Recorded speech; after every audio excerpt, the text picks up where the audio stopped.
మొదటిసారి భారతదేశంలోనే వరి ఉత్పత్తిలో మొదటి స్థానంలో నిలబడ్డది.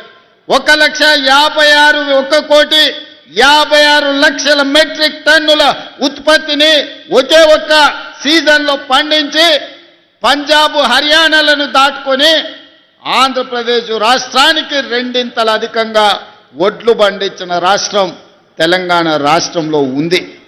మరి ఆనాడు వడ్లు కొనమంటే కొనకపోతే కల్లాలలోనే రైతులు ప్రాణాలు వదులుకున్నది మనం చూసినాం. పోలీసులతోని లాఠీ చార్జీలు చూసినాం.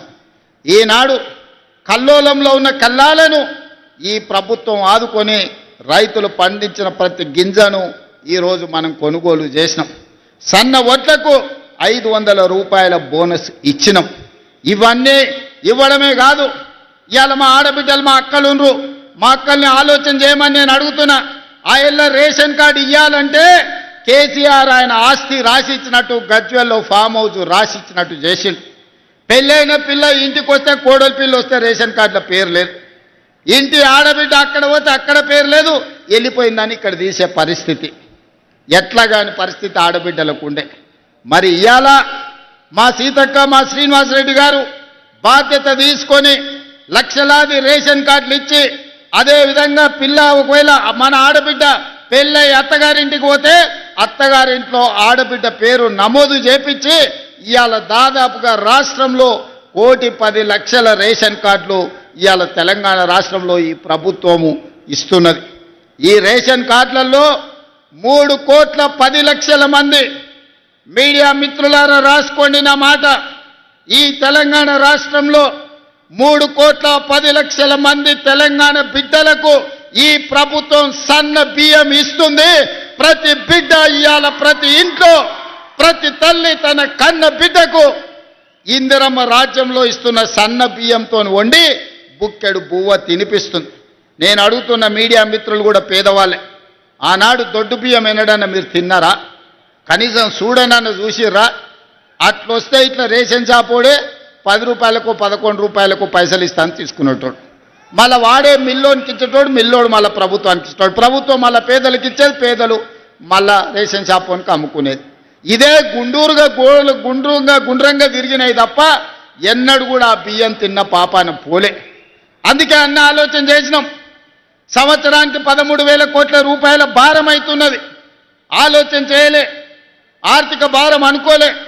పేదవాడి ఆకలి తీర్చాలనుకున్నాం, కడుపు నిండా పట్టడి అన్నం పెట్టాలనుకున్నాం. ఎన్ని అడ్డంకులు వచ్చినా, ఎన్ని ఆర్థిక ఇబ్బందులు వచ్చినా వాటన్నిటిని అధిగమించి ఈనాడు ప్రతి పేదవాడికి సన్న బియ్యం ఇస్తున్నాం. మా అక్కలు చెప్పాలి, రేషన్ షాప్ దగ్గర నిలబడి సన్న బియ్యం తెచ్చుకుంటున్న మాట వాస్తవం కాదా? సంటి పిల్లలకు సన్న బియ్యం తినిపిస్తున్న మాట నిజం కాదా? ఇవాళ మన ప్రభుత్వంలో సన్న బియ్యం వండి పెడుతున్నాం. ఈ విధంగా ప్రతి పేదవాళ్ళని దృష్టిలో పెట్టుకొని సంక్షేమ పథకం పేదవాళ్లకు అందాలని, పేదల యొక్క యోగక్షేమాల కోసం ఈనాడు మనం ఆలోచన చేస్తున్నాం. మా మాధవరెడ్డి అని ఇప్పటి దగ్గర ఒకటే చెప్పిండు, మర్యాదగా చెప్పిండు, జర భయపెట్టినట్టు చెప్పిండు. ఏమడిగిండు? ఆయన కోసం ఏం కాంట్రాక్ట్ అడగలే, పేదోళ్ళ కోసం ఇందిరమ్మ ఇండ్లు అడిగిండు. ఆయన 2004 నుంచి 2014 వరకు 10 సంవత్సరాలల్లా తెలంగాణ రాష్ట్రంలో వైఎస్ రాజశేఖర రెడ్డి గారి నేతృత్వంలో 25 లక్షల ఇందిరమ్మ ఇండ్లు ప్రతి పేదవాడికి తండాలలో, గూడాలలో, మారుమూల పల్లెల్లో, అడవులో ఎక్కడో ఉన్న వాళ్ళని కూడా 25 లక్షల ఇందిరమ్మ ఇండ్లు ఆ 10 సంవత్సరాలలో కట్టించినాం. మరి ధనిక రాష్ట్రం 16,000 కోట్ల రూపాయల మిగులు బడ్జెట్తోని చంద్రశేఖరరావు గారికి అప్పచెప్పిన 2014లో కాంగ్రెస్ పార్టీ 10 ఏళ్ళు ముఖ్యమంత్రిగా ఉన్నాడు.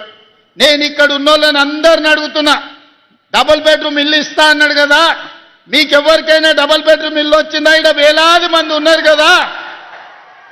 అందుకే ఆయన ఎన్నికలప్పుడు చెప్పిన, ఏ ఊర్లో డబుల్ బెడ్రూమ్ ఇల్లు ఇచ్చినావో నువ్వు గా ఊర్లో ఓట్లు అడగాలి.